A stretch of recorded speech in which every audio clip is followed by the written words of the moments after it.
Hello again, everybody. This is Joe Larson with Chuck Schultz, and welcome to the 400th edition, 450th edition of the 505. He was a year behind because of the whole virus thing. 505 on Racing Show. Tonight we're going to talk about the big one at Talladega, and the big one that was at Talladega on Saturday as well. Unbelievable. Unbelievable. And in recognition of show 450, we're going to talk about some of the people who got us here. And of course, we can't talk about everybody, but if we missed you, we'll get you one of these days. But give us a message. We'll talk about you. Give us a message. We'll talk about you. We'll talk about you in front of your face. Exactly. But when we come back, Talladega. There you go. Inravio.com.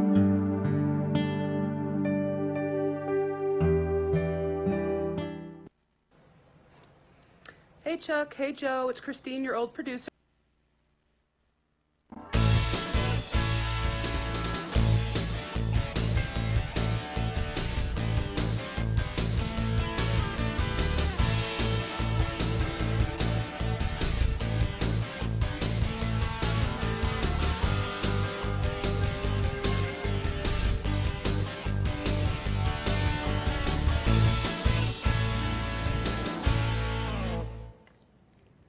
Welcome back, everybody. Welcome to the show. Talladega. They call it the big one. At Talladega. They look for the big one. Everybody watches for the big one.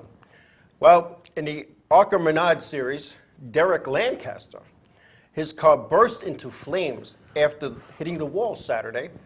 And Unbelievable. It was incredible. We have some pictures of that.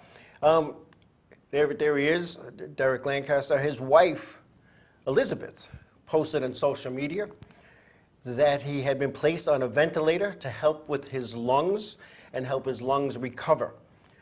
Scans show no damage to the lungs and trachea, and doctors say he will be on that ventilator for 48 to 72 hours. So today or tomorrow, he may be getting off that.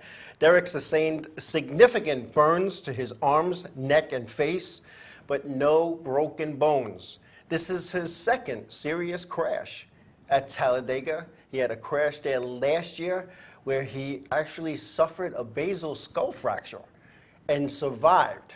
For those who recall, Dale Earnhardt Sr. died from his wreck at Daytona from a basal skull fracture. So here at the 505 on Racing Show and Ultimate Media, we wish Derek Lancaster our prayers go out. Oh, I mean, he's got second and third degree burns on his hands, his neck, his arms, face, and his And he was, that car was engulfed in flames for a while before it stopped. Basically the whole backstretch. Yeah. And you know, it's not that it's funny, but he thought about, he drove the car into the infield, so it didn't affect anybody else. He was still conscious enough to do that. It's kind of, I'll say funny that when you're in a situation like that, you don't think about your fellow, you think about the other people. Now, I got to say, and it seems like it would be right, but I could be wrong. Yeah. I'm going to ask you because you would know. Don't they have a fire suppression system in there? They do. Don't they have, like we had, the 5-pound bottle? Yes. And we used to be able to nozzle it out 2 or 3 places and just pull a pin and at least knock it down so that you don't get burnt. Yeah, my thought process in this, and I was fortunate or unfortunately in a wreck where I caught fire. My car caught fire, and my initial thought was get it to the dirt infield where the track crew is so they can get it out. And I remember going to put it in neutral. Drive it to the fire truck, basically. Yeah. Yeah. And I put it in neutral, and my shifter boot, which is supposed to be SFI, It melted. gone. Yeah. Gone. Flames are shooting out of there, and I just threw it with the shifter in neutral and undid myself and climbed out. So, you know, I had a fire extinguisher next to me. I didn't have the suppression system, but I had a fire extinguisher within reach that I could have, and I didn't even think of doing that. So you don't know what went through his mind. I'm a fireman. I got the bottle. Yeah. I had the little T-handle there with the whole deal. As a matter of fact, we were very good about pulling the pin out of the T-handle before I raced. So there was no pulling the pin like in the emergency. And basically all I had to do was reach up, grab the handle, and just pull. And just pull. That was it. You know what I mean? We talk about it on the show all the time, and safety is everything. Yeah. Safety is everything, because you know what? If you get hurt and you can't go to work to make more money to go back to go racing, then who are you helping? Yeah. And everybody's got a family to be concerned about. You got expenses and everything else. Yeah. Last thing you want to do is, hurt yourself to the point where you can't go racing, or even, God forbid, something else. And we just I just got a text from an ARCA car owner. Said the fire bottle sensor is in the trunk and it's heat activated. That one went off. The interior bottle didn't because he was knocked out. He couldn't set it himself. So he wasn't conscious. Yeah, that's what they're saying. I didn't hear that he was unconscious, but yeah. So that makes a lot more sense. I want to thank you for that bit of information. Now, with that be said, isn't there a way that they could have something that actually senses the heat and just goes? Well, I would think. I mean, all you need is a 212 heat sensor and have that thing let go. Yeah. I mean, because 212, if you get up to 212 in the cockpit of the car, then there's a problem. Yeah. But 212, it'll get up to 212 like that. Yeah, they're saying the interior fire suppression system is manually activated. So that maybe could be something that could be looked at And that's in the why future. that's why he didn't hit the bottle. So That's why it that didn't go makes- off, because he didn't hit the bottle. Right. So we wish him well, and Absolutely. and hopefully he'll get a speedy recovery. He's suffering from burns like that. It's a long road. That's It's a very long process. road. Yeah, that's not an easy thing to come back from. So with that being said, he was in the ARCA Menards race, so we have the results from that event that was held at the Talladega Motor Speedway. And we have, the winner was Corey Heim, followed by Dave Mader third. Nick Sanchez was third. Drew Doler was fourth. Brett Holmes fifth. Thad Maffitt was sixth. Andy Jankowick was seventh. Kyle C. was eighth. Eric Cordell ninth. And Scott Milton rounding out the top 10. The Cup Series was there as well, but before we get into that, there was a driver who was not eligible to run. NASCAR President Steve Phelps said NASCAR's competition department, which I believe is the Department of One, their leadership felt that Jennifer's Joe Cobb was not ready to compete at a Cup race at Talladega. Now, Now, their reasoning behind that, because you ran at Daytona, you said, right? Yeah. So what was the reasoning behind that? It's like they don't need a reason. It's NASCAR politics. Now, we all know, but keep in mind, she's a she. yeah. I mean, they should have did everything they could to get her in that race, right? Exactly. In 2012 or 2013, I mean, that's, girl power right there. I went out and purchased a Whelen modified touring driver's license, and I was not even informed that my license was not being allowed as a driver until I showed up at a racetrack with my receipt saying I still didn't get my license. And they said, oh no, the competition director at the time, Brett Bodine, had said that I was ineligible to drive a modified because I had zero open wheel experience.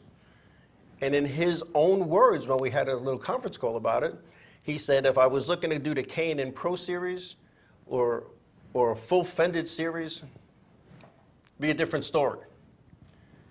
It did not matter that I had practiced a modified at Thompson, turned lap times that put me in the top 15 in their times, and they had allowed a woman, female driver, who had zero experience in modifieds as well, but said she raced in one of the other touring series, and I could not find her listed anywhere.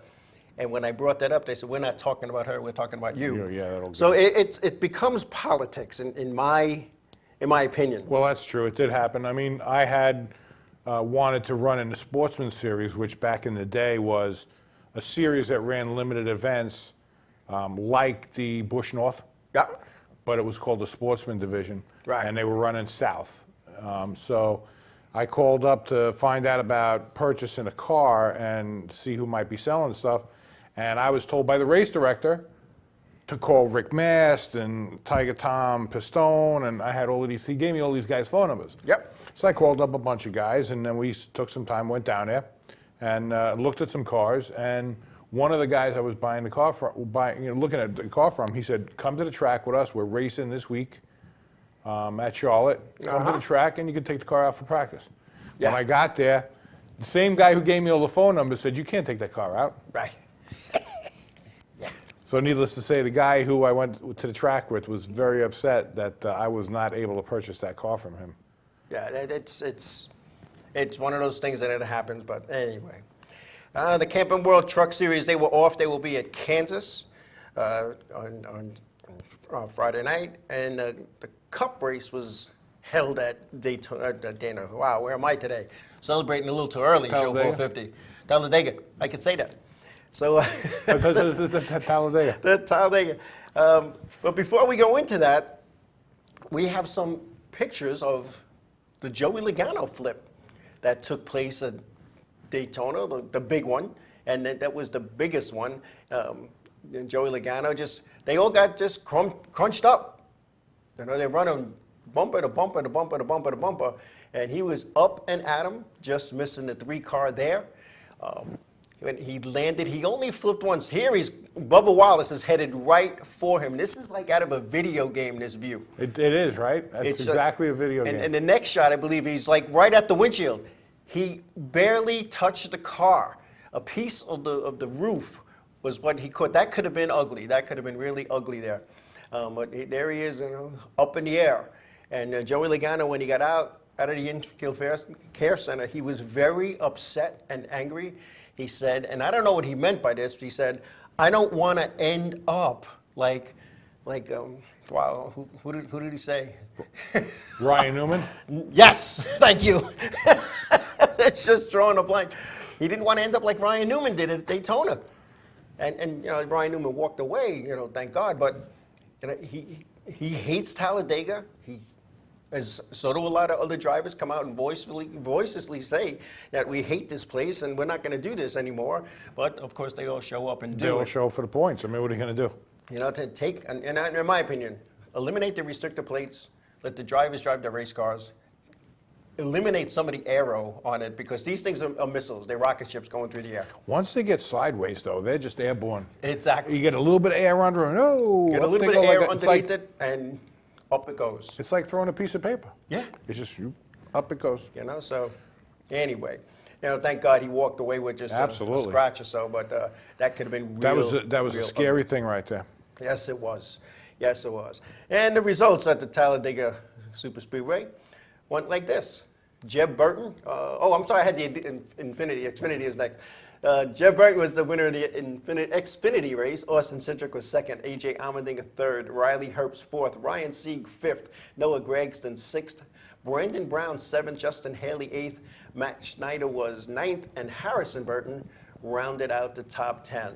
So that was an uneventful race from what I saw of it. For sometimes they just get in that line and it's a parade without music. Yeah. Well, that's always what happens, right? Yeah. Anyway, Cup results. Just right sooner or later. In a crazy final lap, Brad Keselowski pulls out the win with William Byron second, Michael McDowell third, Kevin Harvick fourth, Matt DiBenedetto fifth, Kaz Grala sixth, Tyler Reddick seventh, Austin Dillon was eighth, Ryan Blaney ninth, and Cole Custer rounding out the top 10. So they're off to Kansas this weekend.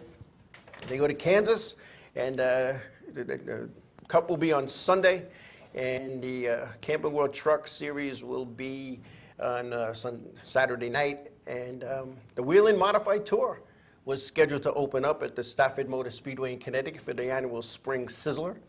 It was postponed due to a weather forecast, and 95% chance of rain.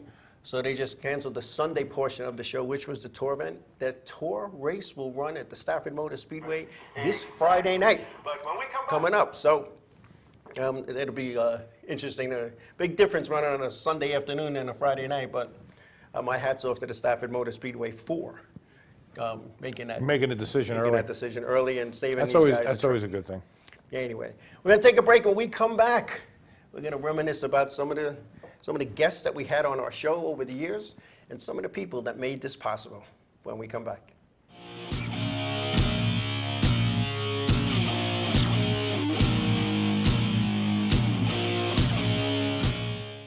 Village Music Shop of Mastic, 1-800-HEY-DUDE, your full-service store with personalized attention, school band instrument rentals and sales, music instruction on all instruments for all styles and age groups, for guitars, drums, amplifiers, PA systems, and accessories. It's Village Music Shop, 1495 Montauk Highway in Mastic. Call 1-800-HEY-DUDE or go to villagemusicshop.com.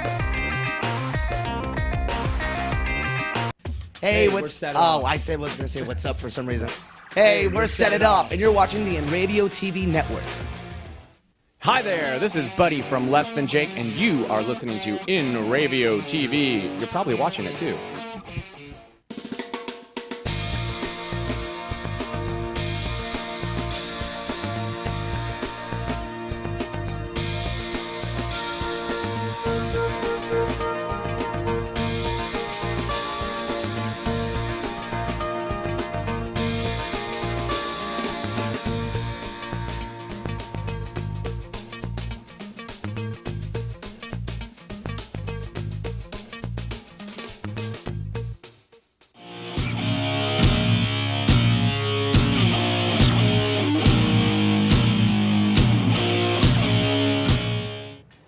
Welcome back. Hey, take virtual lessons with Village Music Shop's online university. Be safe, have fun, and play music. Give them a call at 1-800-HEY-DUDE or click on the link in the chat to sign up and get started today. If you guys got kids, it's a great, fun way for them, something positive for them to do. That's very safe, so give them a call. Yes, Village Music Shop. If it wasn't for Village Music Shop, we probably wouldn't be here. You're probably right. Already. Anyway. And apparently, they say the 450 party started early. It did. So. It did. Yeah. And apparently Joey also flipped an iRacing on Wednesday, and he flipped on Sunday too. So I guess he wanted to do synchronized flipping. Synchronized flipping. Yes, Jay Slice, my man. That was his name in the old chat room, Jay Slice. Yeah, I think he would have learned something by flipping on Wednesday going, I'm not going to do that again. So did he smack himself in the head? Was he like beating himself in the head on Sunday when he did it again? Yeah, oh well. Anyway, we had, we want to take a look back at some of the people who made this happen, or helped make it happen, I should say, with their support. Here we are there, we have Jimmy. Whoa, why am I not remembering names tonight? Holy cow. Yeah. Anyway, he drives legend cars in Bethel. He drives legend cars in Bethel. It'll come to me. We'll get to you a bit later. Jimmy Sylvester. Oh my God, Jimmy, I'm sorry. He was one of those guys who started here on Long Island in a legend car, went up to Bethel Motor Speedway, and great success there. He did well. Yeah, he was doing pretty good. He's like the guy to beat every week, except when Jeff Otto's there. When Jeff Otto's there, there's a good, and the Petersons when they go up as well. So that was a good one there. So we'll bring up the next guy. I'll remember this person's name. That's he's hard to forget. Freddie Kraft, my cousin. Freddie Kraft was on our show. We did a live interview with him at the Wall Stadium in New Jersey. Freddie is currently working as a spotter for Darrell Bubba Wallace in the 2311 race team that is owned by Kevin Harvick. Kevin Harvick, oh my God. We're really doing Michael good today. We're really doing good today. I'm just letting him go. Look how ready he is. Look at the screen. Look how ready he is. Michael Jordan. Oh my God. From the NBA. Look how ready he is. Look how ready I am. Oh my goodness. Michael Jordan and Denny Hamlin. Michael Jordan and Denny Hamlin. Denny Hamlin. What is going on today? Another one we had a good show with is Alan Peterson. He was a Legends winner there at Bethel the night we were there. Mm-hmm. And he has been on our show numerous times. He was a New York State champion, I believe, not in 2019. So he's done very well. And not only is he as well as a race car driver, he is studying engineering in college and has made the dean list. I think that's the other Peterson. No, that's this one. And he plays golf. Alan? Yeah, Alan plays golf. Yeah.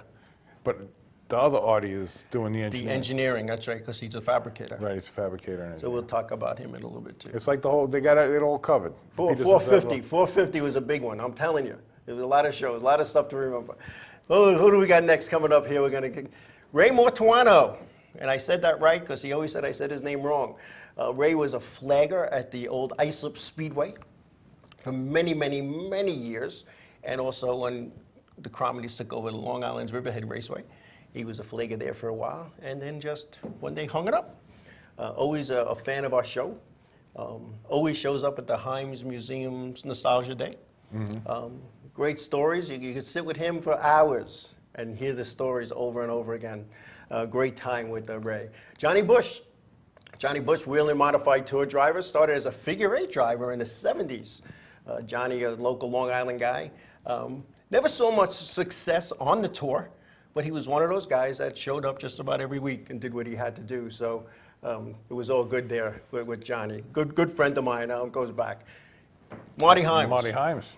What can you say about Marty? He's the guy. He's the knowledge guy, right? The book of knowledge. You know, it's if you've never been to Marty's museum, you have to go. You have to go, and don't think you're gonna go there in an hour. Everything is there. Yeah. You got to spend a couple hours there, and if you're At not, least. you know, it's just so much to see. And if you name a driver from the old days when you were a kid, the 50s, 60s, 70s, he'll go like this. He'll go, I got some. and he'll go and he'll come out with something from that driver, whether it's a fire suit, a helmet, a glove, something.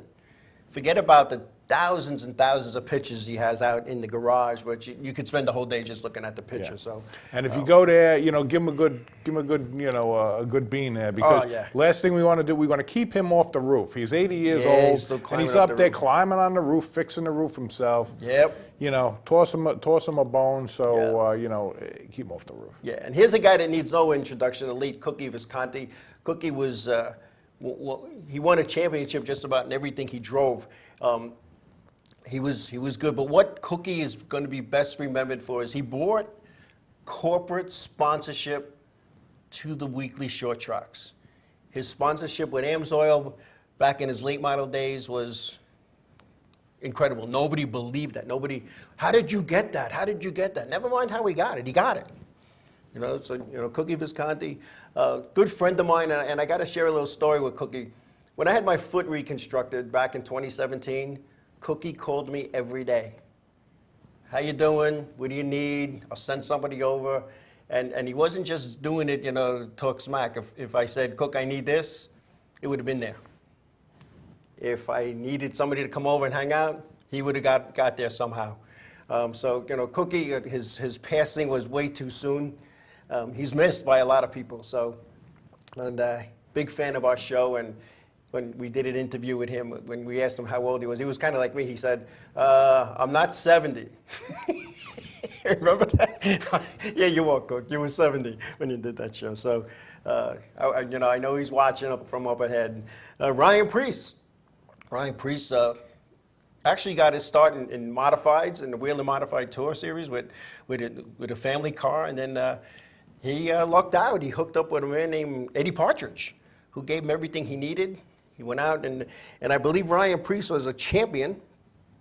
He was a champion, I believe, in 2011, and he moved on to the Cup Series, and he's doing kind of not too bad. He's doing not bad. He's representing pretty well.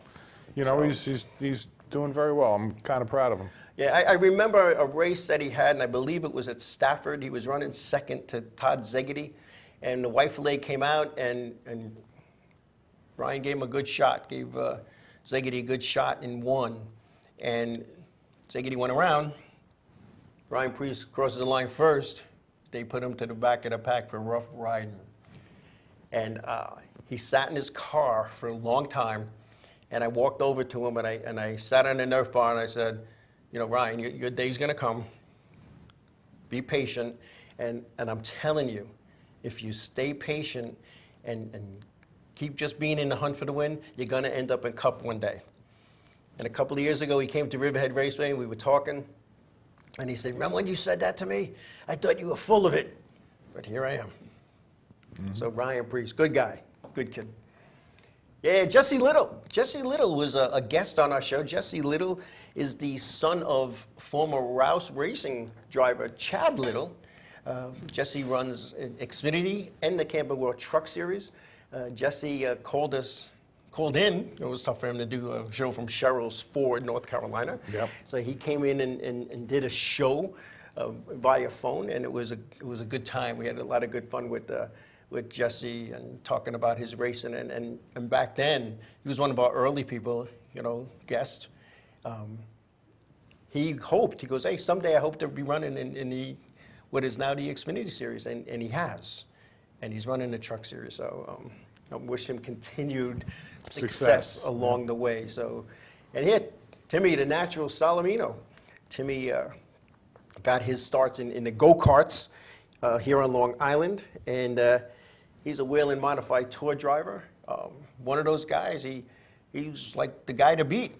In the past when he was running for the Flamingo Motorsports, now he's in a family deal, and it's race by race. When you're running a family car with, little sponsorship, it's tough to show up to all the races. So, but I think it's going to fall in place for Timmy, and Timmy, and for show 400 did a little thing for us, thanking us on video. So that was a good deal for Timmy as well. So thanks, Tim.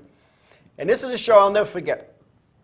That's John J.V. Viscanti with Mike Jarecki. J.V. was a guest on our show. J.V. is an Arca Menard Series East team owner with his wife, Marie. And we just wanted to make J.V. feel at home with the helicopters flying over his head. One of the funniest shows that we ever had, and it's still talked about in the circle, so to speak, when we talk about the show and we talk racing. And there's people that he now work for him down in North Carolina. He'll say to them, Joe, tell them, because they don't believe me about that show. And I tell them, and they're on the floor laughing. So I want to thank JV for being a part of that comedy that day. We had a good time with him. Ted Christopher, it's Teddy and I at the Stafford Motor Speedway in Connecticut. Teddy was a good friend of mine. He was a 2008 Whelen Modified Tour champion. Lost his life in a plane crash flying to Long Island to race. A shocker. A shocker. He's won just about everywhere he's gone. He's the winningest driver at the Stafford Motor Speedway. And when you look back at Teddy, he was, like I said, he was a 2008 Whelen Modified Tour champion. And he was one of those guys that you feared on the racetrack. You feared him. But off the racetrack, he could be one of the nicest guys. In fact, every night after a race, on his way home, he stopped for an ice cream cone. And it was just, he's one of those guys. And I could remember people every week in and week out, complaining about his aggressive style. He didn't wreck you. He was just aggressive. And you had this thing in your head when you looked in your mirror. It was like seeing Dale Earnhardt in your mirror. And he got out of the car after winning. He's in his trailer, and he goes, everybody in this series, they need a Kleenex sponsor for all the crying they do, for their tears. And, and that was the most I ever saw him upset. Like, he didn't go screaming and yelling. He just, they need a Kleenex sponsor, these guys, always crying. So, Ted Christopher, he was a good guy, and like I said, he was a very good friend of mine. It was a tough loss. Tough loss. It was tough for everybody. Frank Bonsignor. Frank Bonsignor works for Chip Ganassi Racing. He had called in to the show from North Carolina and had a nice chat with us in regards to his team's success the previous week and how he got to where he is. I've known Frank, I'm going to say, over 20 years. And when my daughter Jessica was running Champ Karts, he was the motor builder, and she took down 2 championships with Motion Pro Race Engines, which was Frank Bonsignor, a good guy, a real good guy. Bruce Edwards, good friend of the show, good friend of mine. We go back 40 years, I would say, and that's as like buddies.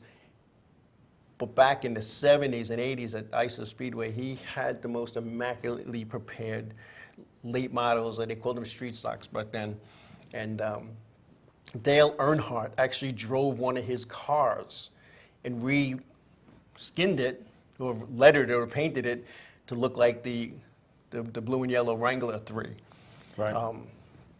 So Bruce has been around racing a long time, and I thank him for his support over the years as well. And before we go to break. The last one we're going to go is Burt Myers. Burt Myers. He was again when we had. Remember the 2-hour shows we used to do in the beginning. 2-hour shows. Yeah. He was one of the guys. I was a tour official at I believe it was Caraway, and I asked him if he could call into the show, and he goes, "Oh, when is it? How much time? What are we going to talk about?" I said, "It's on Monday nights, and can you call?" And he goes, "Well, Monday nights we're in the shop. I got to check on my dad." Okay, I can respect that. He goes, "Call me Monday and remind me." So I called him. He goes, "Look, Dad said I could do the show." He goes, but I can only be on for like 10, 15 minutes. Burt, I appreciate it. Thank you so much. Blah, blah, blah, because we were trying to get some credibility to our show with some of the drivers we had on in the beginning. So Burt calls me up, and like I said, we had a 2-hour show. He was on for over an hour. And when I saw him at the next race, I said, "What happened to 15 minutes? He goes, "Well, Daddy was watching." And he kept saying, "No, stay, keep," because he promoted not only his car, his team, his sponsors, but he talked about his family in racing, as his dad and his uncle and his brother, and his father was loving it, and they've been fans of the show ever since. Well, we talk about that all the time with the free interviews that we do in the beginning of the year. You can't. How can you pass that up? Right. I mean, people are scampering to try to get those interviews because there's only a handful of them. Yep. And it doesn't cost you nothing, but you get to talk about all your stuff and get it out there. That's great exposure for your sponsors. It is. And Bill Batch. And a good thank you for your crew, too. Yeah, and Bill Batch, 22 Figure 8, he remembers those 2-hour shows where I played music. Remember we played music during the breaks? That's right. We played, then we were told we couldn't play some of the music.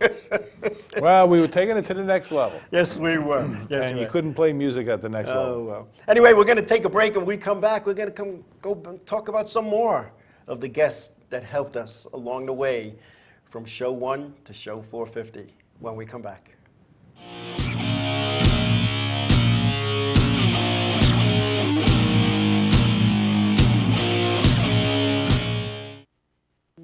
Hey guys, this is Jibs from Ocean's 8 Alaska, and you're watching Inravio TV Network.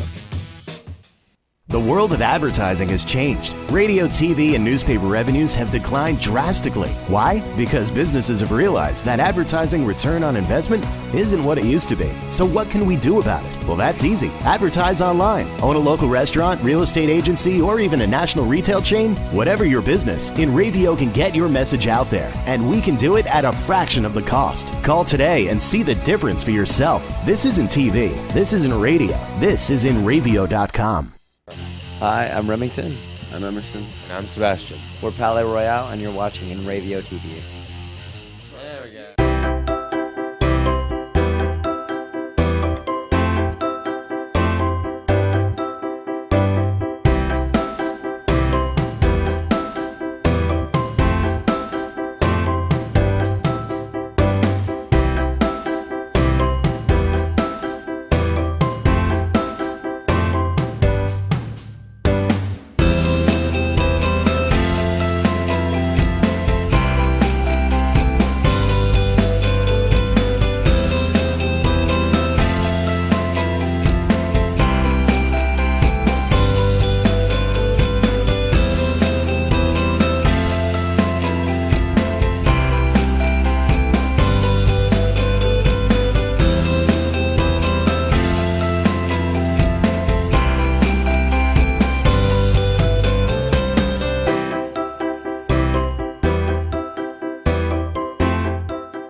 Hey, this is Chris Les Jake, and if Inravio.com spots you at an event wearing this bracelet, they will give you $100.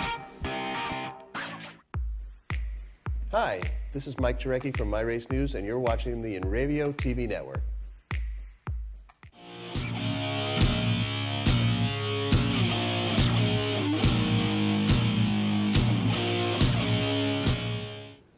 I love that intro with the car going onto the track from the Wall Stadium down in Wall, New Jersey.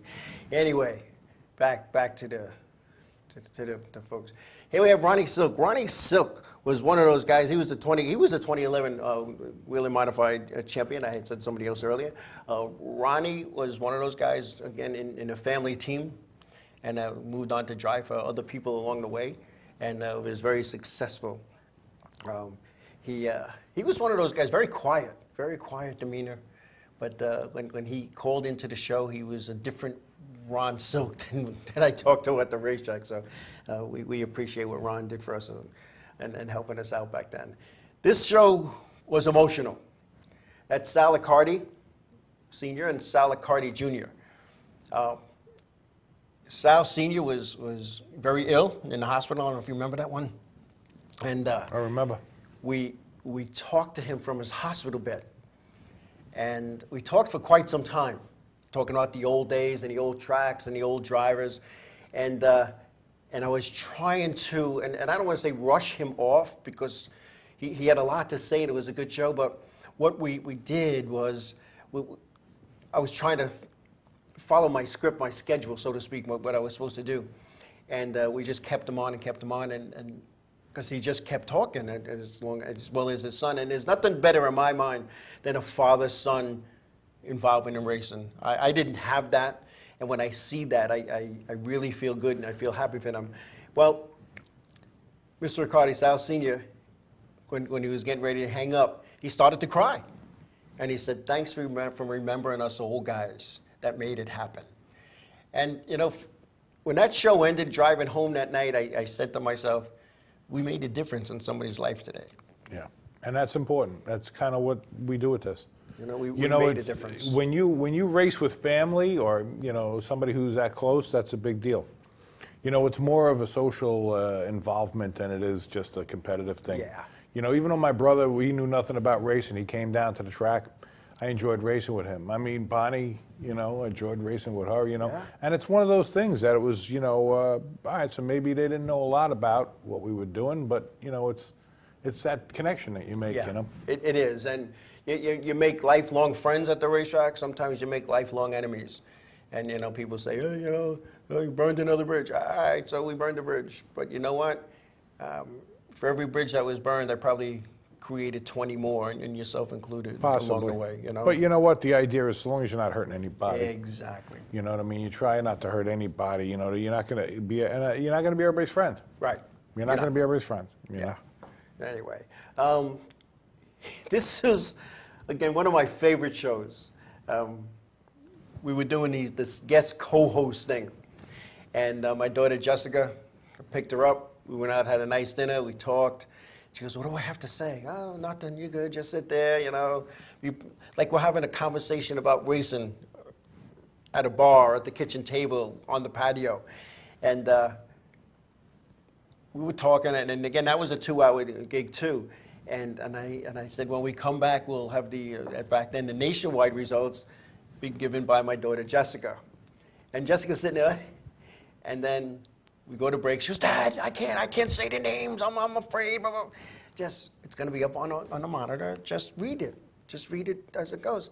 "But Dad," and all of a sudden, you know, cut in the control room. "All right, you're back live. 3, 2. And I said, "All right, here we got Jessica with the nationwide results." And Jessica named like the first 3 or 4, and she goes, "Listen, if you want the rest, go to NASCAR.com and you'll see where they finished." And I was like shaking my head.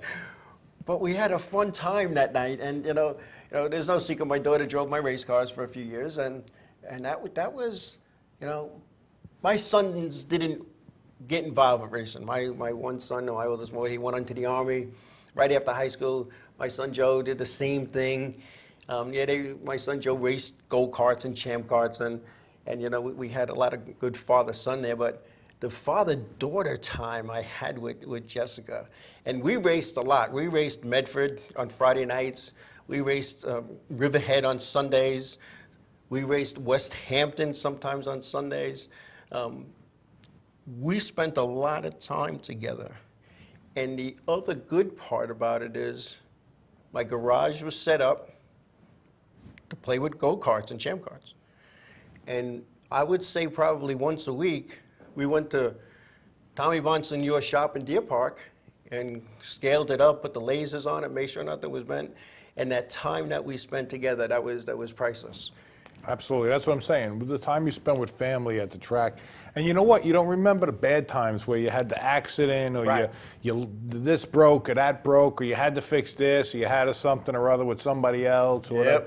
You don't really remember those things too much unless they're big. But I mean, you know, it's all about family. It is. It really is. And it's, you know what? It's something about, I don't know what it is about the racing and the family thing. It's it just, really, you know, I remember those times fondly. Yeah. You know?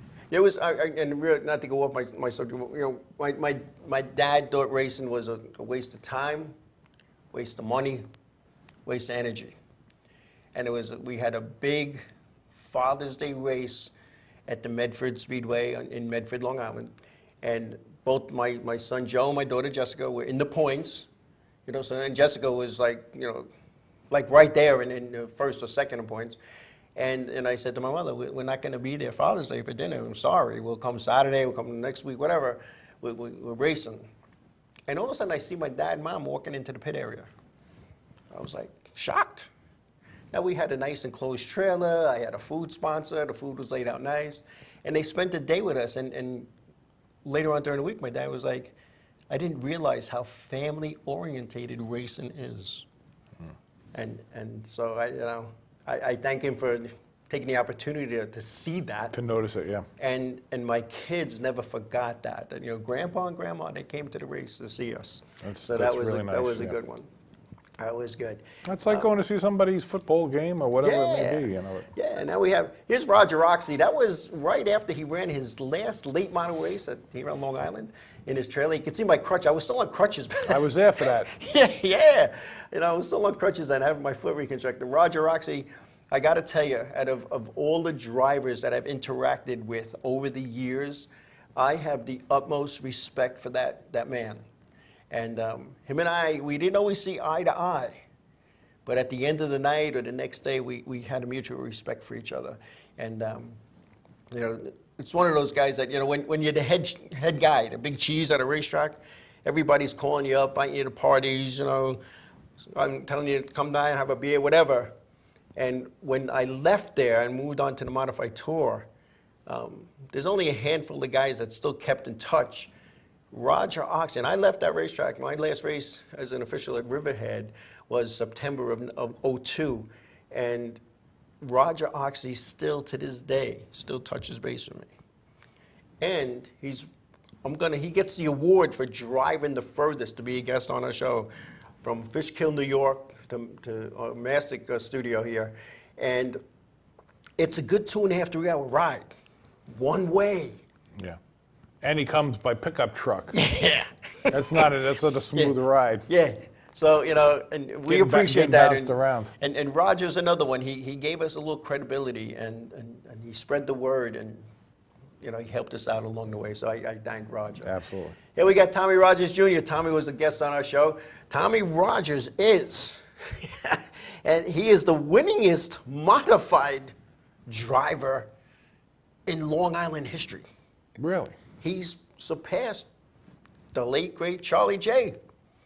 This kid, I call him a kid because I remember when he started, he was just a kid. This gentleman has won in everything he's driven easily. And I can remember there was a night when I had the blunderbuss car, my daughter just racing it. She didn't feel good. I said, well, you're in the top 10 in points, and there were like 40 blunderbuss at the time. I said, take the green, first caution, come in, I'll get somebody in. Now, we're kind of limited because Jess was like, 5'1", short. So I'm looking around the pit area. There's not a lot of guys that could fit in a seat and reach the pedals. It was Tommy Rodgers. So I went over to him, Tom, if my daughter comes in, can you hop in the seat and finish? Well, they shut the gate on us. We went 2 laps down, and Tommy not only made up the 2 laps, but we finished like 15th. Wow. The guy could drive he could drive a wheelbarrow and win. So, Tommy was good. He came on to our show, and we had some good laughs with Tommy. Dave Brigatti. There's a guy,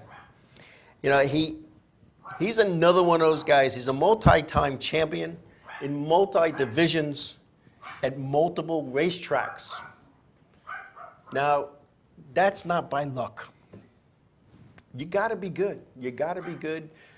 His crew has been with him almost since day one. His operation is a family operation, and and his family, they're good people, and it's just one of those race teams that, at the track it's all business, it's all serious. On the outside, he's one of those guys that's helped more drivers at the racetrack, including my race teams, just by doing them a small favor. You get to the track and there's a set of tires waiting for you on Dave. So thanks for supporting our show, and he was one of those guys. He didn't realize what we were doing. Brett Hearn, winningest driver on dirt. He is one of those drivers he had been around since the 70s, racing, the dirt modifieds, the dirt sportsman cars, winning just about everywhere and anything that he got into. He is currently the Orange County Fair Speedway's director of racing there, taking over for Ken Sands, who was we interviewed for our show. He couldn't stop calling. Yes. Couldn't shut him up. No. Oh, the good old days, the good old days. And then we have Earl Paulus. Earl Paulus, he's one of those guys. He's another one. He's won in just about everything he raced. He races primarily in Pennsylvania, and he's into sport mods, but there's just not a lot of them out there. And I would love to see him on the Whelen Modified Tour. I think he'd be a staunch, tough competitor. The Petersons, Marty Jr., Marty III, and Alan. When we had the boys on the show one time, and they were talking about how they met a guy in school, and they had a Riverhead shirt on, and they were like, "Oh, you go to Riverhead?" He goes, "Yeah, we go to Riverhead." And the guy says, "Those Petersons, they're great. I can't wait to meet them." And Alan says, "We are the Petersons." So when he said that story on the show, it was a good laugh. And his dad, I've known his dad for years and years and years, and that's another family operation. And I've been to their shop on numerous occasions. And when you're in their shop, you're like family, and they'll do anything for you, Well, that's what racing is. It's a family. It's a tight-knit family. Yeah. I mean, how many times we've been, we've done for other people as well. Yeah. Oh, yeah. Bob Finan, bird's eye view there at the racetrack. Bob Finan is involved and been an announcer for 44 years at multiple tracks, including ISO Speedway, Riverhead Raceway, and plus at the request of the late Big Bob O'Rourke, other racetracks where Bob needed a flagger. He started actually as a flagger in New Egypt. A lot of people don't know that. But he's been around for 44 years and was on one of our anniversary shows. And it was one of those days, it was a 2-hour event, that Roger Oxley was coming, stuck in traffic. Somebody else was coming directly. He was stuck on the train, and we ended up having an hour talk with Bobby just about the time, or just before the time that the racetrack was being renovated or changed over by the new owner. So one of those blessings in disguise is along the way. Anyway, we're going to take a break after this one. Derek Perniciglio. He's Speed Sport News. That was at the Hines Museum. That was at the Hines Museum. Derek, I've known Derek through racing for a few years, and he's been a big help to me, so to speak, when I call on him for advice or, how do we do this? What do we do? Can we do that? Can we not do that? So Derek's a good guy, so I want to thank him for his support over the years. Anyway, we're going to take a break, and we're going to talk about some other guests that we had on the show over the years when we come back.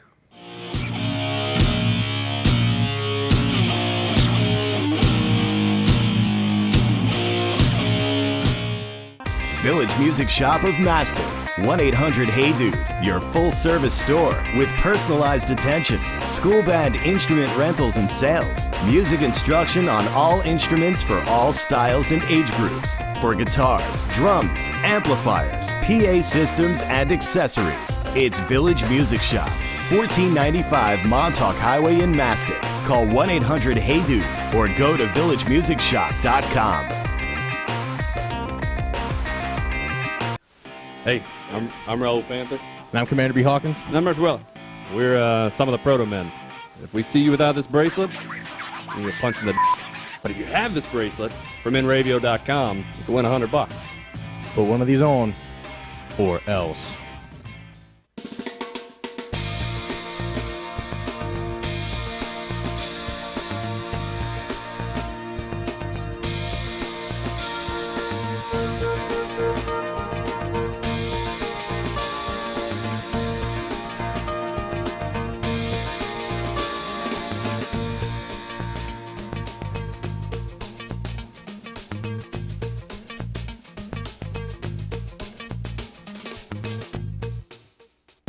What's up, guys? This is Assuming We Survive, and you're watching Inravio TV Network.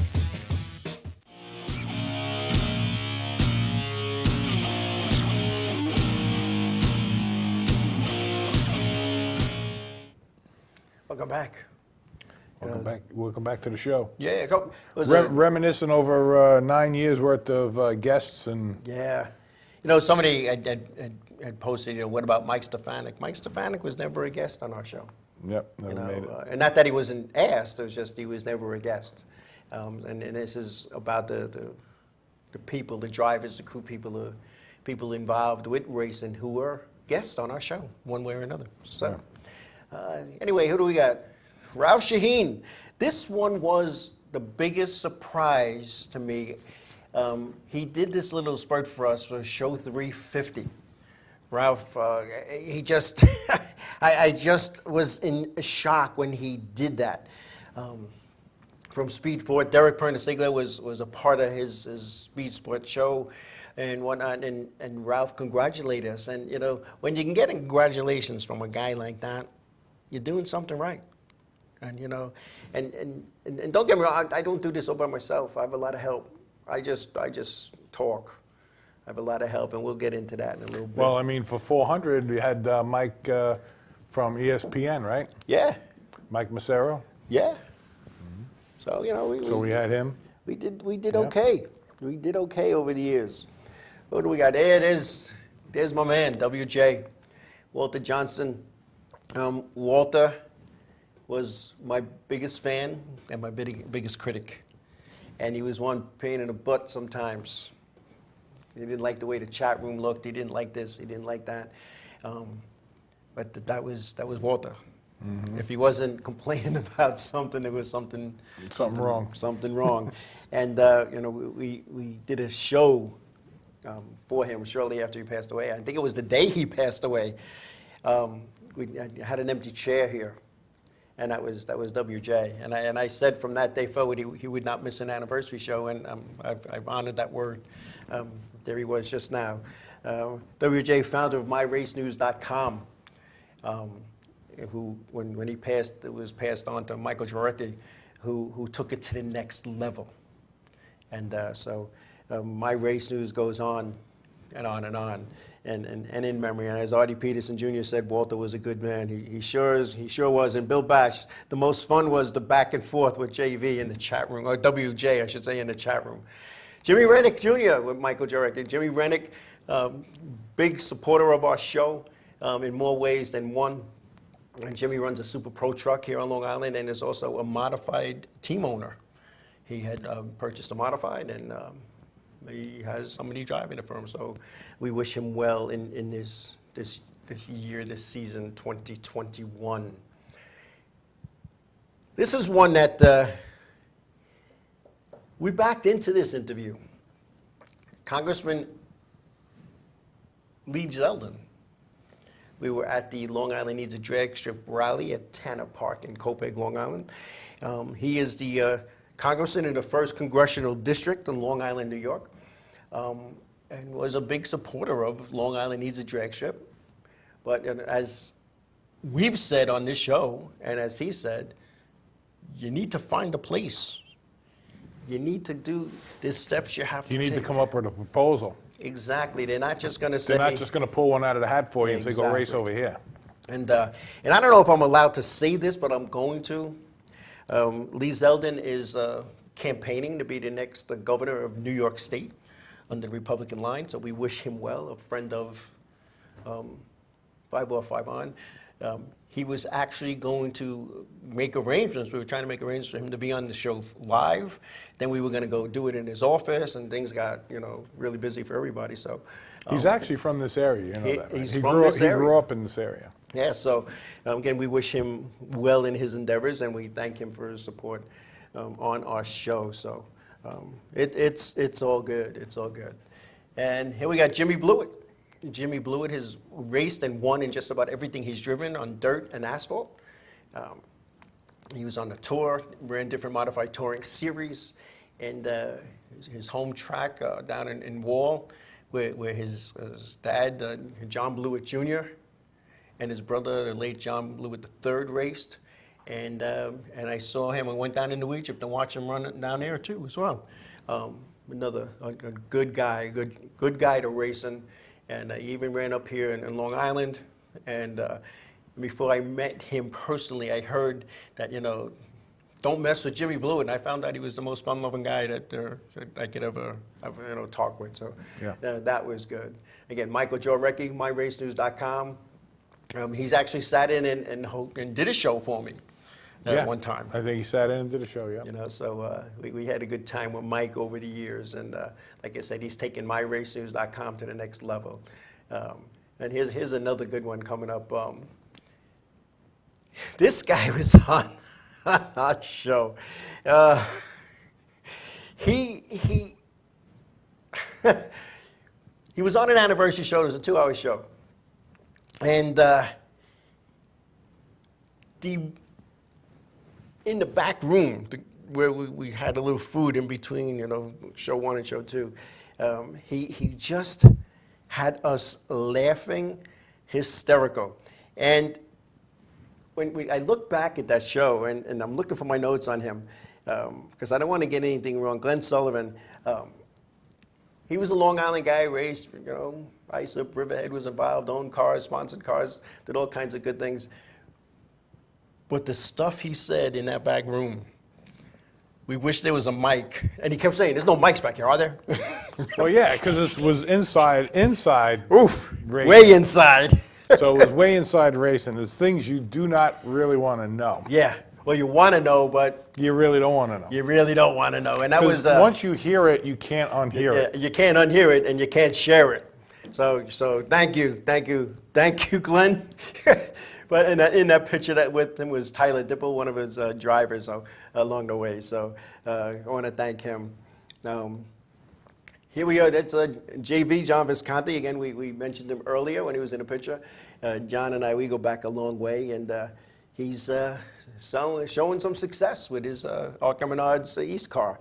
With a couple of good finishes, a second and a third and whatnot. So I want to thank him for being a part and trying to make us laugh and enjoy this and over the years. And we wish him well. WJ again, that's from an anniversary show when we did it in Studio A, when it was like a living room setup, where we laid out some of my stuff and my helmet and some books and some pictures and whatnot and plaques. So we had a good time with that. And here we are, again, Marty Hines in his museum. We try to go to his reunion show all the time, and it's a fun day. And well, we gave him a plaque. We gave him a plaque. So you remember, we missed it, right? Yeah. Because March 3rd, right? 3/3 is Marty Hines Day. When we called it, right, officially Marty Hines Day, and we gave him a nice plaque. So that was all good. All good. Yep. Jimmy, oh my God, this one, this was a tough one because I thought about, do I put it in, do I not put it in?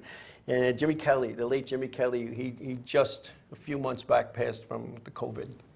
And very successful racing career over the years. Co-founder of Livars, Long Island Vintage Auto Racing. Yeah. And he had an immaculately prepared modified that looked exactly like the modified he ran, the 22 car. So he was a great guest, a good racing buddy, and he is sorely missed by Livars and as well as others. So good guy. Again, Tommy Rodgers Jr., he came across with this sense of humor that you don't see at a racetrack. Because at a racetrack, he's all racing, but when he was on our show, he had us cracking up. So Tommy Rodgers Jr., good guy. Harry Weed, when he was on our show. I remember Harry. We had a good time with Harry. Harry is a sprint car driver in New England from Long Island. Always told me he was going to get me a ride in a sprint car, so I guess we're still working on that. But we had some fun with him as well. And we have Mike Gravel Buska. Mike and I go back a long, long way. Mike's one of my closest friends. He was one of those guys that's always there for his friends, and I'm one of them. And I'm going to share a story. There's actually two. My mom passed away in 2006, and my mom was in the school board in Babylon. My brothers and my brother-in-law were firemen in the fire department. My mom had been on the school board for 18 years, and between my brother's fire department and work friends and her school people and all the teachers, administrators, and my UPS partners, there were thousands of people at my mother's wake. And it's the first session we had, I think it was 2 days and 2 nights. And I said to somebody, I said, if one more person says, if you need anything, let me know, I'm going to bust. Because you know when you lose somebody, they don't know what to say, so that's what they say. So I said, the next person that asks me that, I'm going to tell them there's no insurance and I don't know how I'm going to pay for this. Because that was my way of interjecting without getting emotional. So Mike's standing there, his hands in his pocket, he goes, bummer. Yeah. For the night session, he was one of the first persons there, the people there, and we came with his wife. And he goes, where's the funeral director? I said, probably in his office. He goes, oh, take a walk with me. We walk into the guy's office. He takes his American Express card. Whatever this guy needs, he's my friend, to pay for the funeral. Now, you know I felt like this big. Because you said she's got no insurance to pay for the funeral. And he wasn't doing that just for BS. He gave the man his American Express card and said, pay for this. That's a true friend, and I will never forget that. And another fun time we had, I want to end on a fun time with Gravel, it was I believe his first year as an official, and they used to have this officials dinner at the old LaGrange in West Islip, Long Island here. And there was a beef barley soup, but none of the racing people at our table knew what that was. So I was one for making jokes and telling stories. So I said, it looks like maggot soup. And Mike takes his bowl of soup. You're right. It's maggots. People were gagging at the table. It was beef barley soup. So him and I, we have some good memories. And don't forget the bacon, Mike. Don't forget the bacon. Yes. DJ Hickton, crew chief for a good friend of mine who went too soon, Wade Cole, who passed away last year, working on his race car. And DJ, he was one of the first guys to Skype with us on the show, and he was silverback in the chat room. And we had some really good times with the DJ, not only on the show, but at the racetracks as well. And we have Pastor Scott Craniac. Pastor Scott was on a couple of our shows with us. I believe they were anniversary shows. And every time he sees me, we embrace and he says a prayer for me. And he always mentions our show. How's the show? How's the show? And if you don't know what a track chaplain is, and he is the track chaplain, again, he's with the Racing with Jesus Ministries at the Riverhead Raceway. And I remember when he first came there, one of the heads of the Racing with Jesus Ministries, Pastor Don up in Connecticut, said, just introduce him to a few people because he's afraid of how he's going to be taken. So I took him to people that I knew would believe in his word.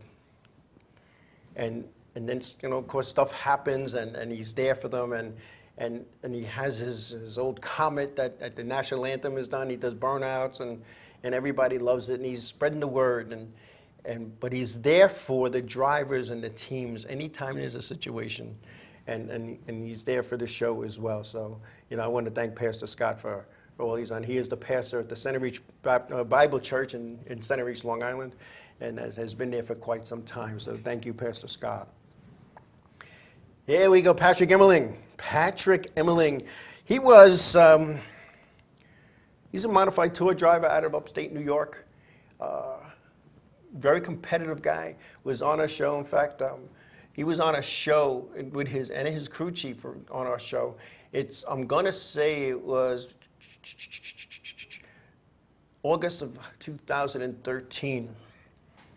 And I don't want to get into why they were on the show, but it was the Monday after I left the tour because of personal reasons, and it involved his car, and because there was some issues with his crew chief and the series director. With his crew chief. Mm-hmm. And every time a car spun on the racetrack, aggressive driving by Patrick Emeling, put him in the back, he could be like 5 cars away from the guy. Put him in the back, And, what are you going to do? You go in the back or you get off. So, we had a nice discussion about that. Patrick, a great guy. I love talking with Patrick. And we also have Tony Urbina. Tony Urbina, a longtime friend of mine who lived here on Long Island and raced late models here on Long Island. Pitted right next to me? Yeah, pitted right next to Chuck. For years. And now working at Penske. Right. And I'll tell you, he is one of those guys, and I say that. He was one of those guys when he ran his Charger car, and then he went up to late models. I was on his crew.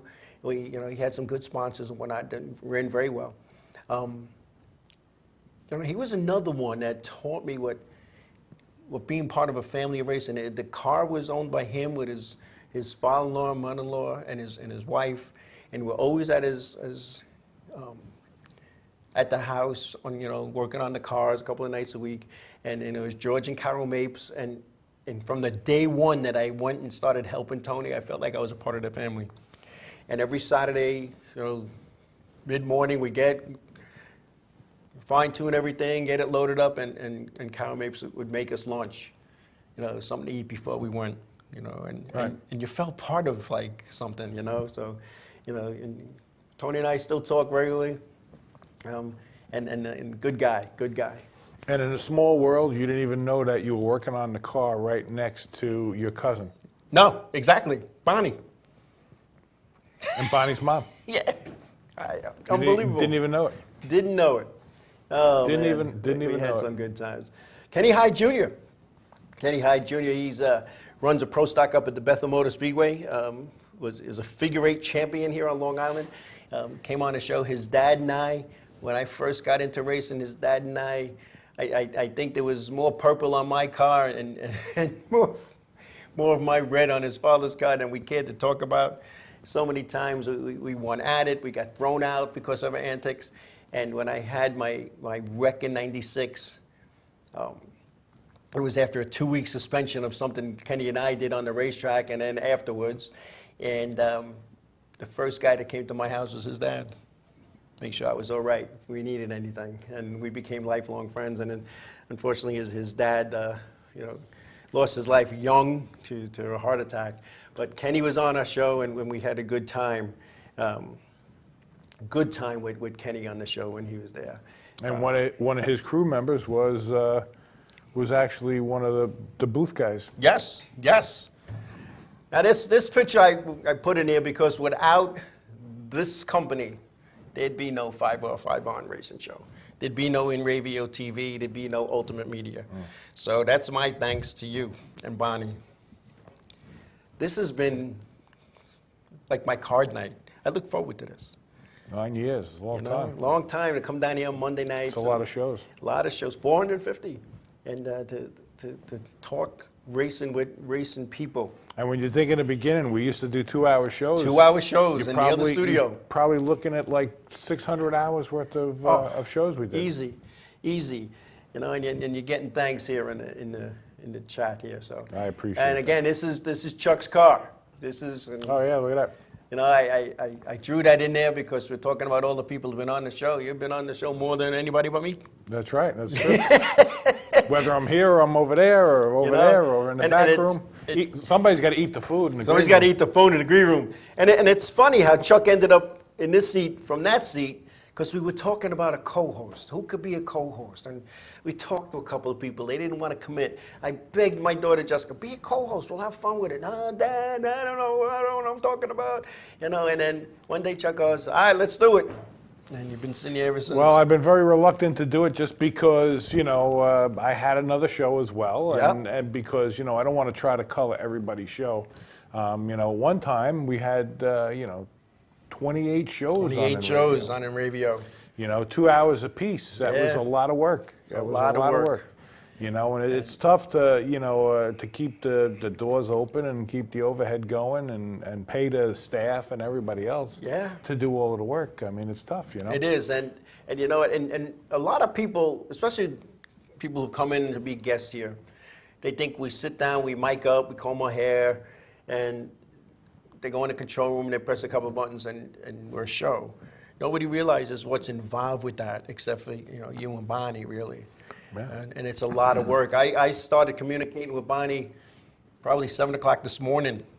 Yeah, it was early. Because I didn't want to wait till the last minute, you know. Oh, you couldn't because it was too much. It was a lot. And you know what? And we talked about this before, and I'm not trying to pat myself on the back. You know, of course, missed an opportunity there, but you know how you say to yourself, Google it, right? Well, Google's a company, and everybody, when you say Google it, it's actually a thing now, right? Right. It's I'm going to go do an action, so I'm going to go Google something to find something out, right? Right. Well, when we started this, there was no thing called streaming. No. You were the first. Nobody knew how to do it. You were the first. When I was calling for equipment and trying to find out, everybody was like, well, we don't know how to do it, but if you find out, let us know. So we actually put on Wikipedia the art of broadcasting live TV over the internet was called Inravio. It never took off. No. So it became streaming. But before that, nobody knew what it was. Yeah. It was all YouTube videos that people put up. Nobody did live TV. No, nobody. So we were right there. We were right in the forefront. Right in the forefront, and a lot of people don't know that, you know, and as Artie Peterson Jr. said, don't forget all of the graduation ceremonies that you guys have done. Kudos. Yeah.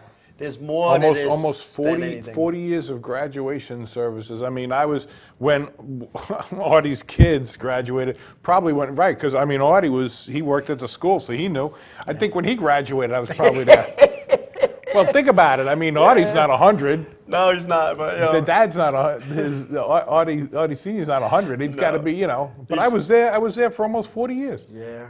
And, you know, we've been a big part of the community, and that's kind of what we've always done. And that's why we came up with a plaque for Marty Hines Day. All he does. You know, for everything he's done. I mean, you know, and he doesn't get a lot of recognition for what he's done. I mean, no, he does And, not. you know, one of the things I've always said, and this is, you know, it's funny how, and you talked about it as well, people can't find time to go do something. But when there's a funeral, they find time to go to the funeral. Yes, they do. You know, and it's the same thing I said with firemen all the time. I mean, we don't treat firemen and first responders. Now we do probably because of COVID. But, you know, I'm a fireman. We don't treat a lot of firemen with respect while they're here. Right. Give them maybe a little bit extra, maybe because they are a fireman. Give them a little bit extra leeway because they're a fireman. But you know what? When they pass away, we find time to take off from work to go there with the ladder truck and put the big flag up over the Southern State Parkway as their bodies going to the cemetery. Mm-hmm. And that's sad. That's sad for us. You know, we gotta tell people and take care of people while they're alive, while they're here. You know. Yeah, and that's kind of what we're trying to do here. And Bill Batch is asking, who was the original co-host? And it was. I know there was a group before me, but when I came on, it was Henry Boston. But there were people before me, if I'm not mistaken. Before you? Before me. No. No, it was just Henry? It was Henry. Yeah. No, I called you, and I called Henry. That was it. Oh. And somebody's saying, what about C.J. Lehman? He was in there. He was in there with a JV pitcher. Okay, right. He was in there with the JV. Yeah. Anyway, we're getting the frantic waves from the control room, so that's telling us we're out of time. So I want to thank everybody for taking time out of the busy schedule and to listen to us talk about some of our former guests.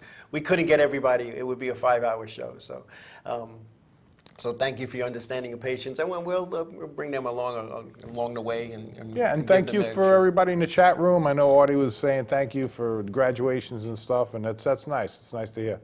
And you know, a lot of the stuff that we've done, we couldn't do this without you guys. I mean, really, that's important because you know, you guys are really bringing the numbers up for us, which is helping us to get sponsors and advertisers, which is always something that helps us to make more shows and make everything better. And as Artie Peterson Jr. said, the racing family, there's nothing like it. Nothing like it. And nothing like it. And Bill Batch is going to end our show tonight with God Bless WJ. Yep. We miss you, man. Have a good week, everybody. Be safe, be careful, and we'll see you next week. Good night. Good night.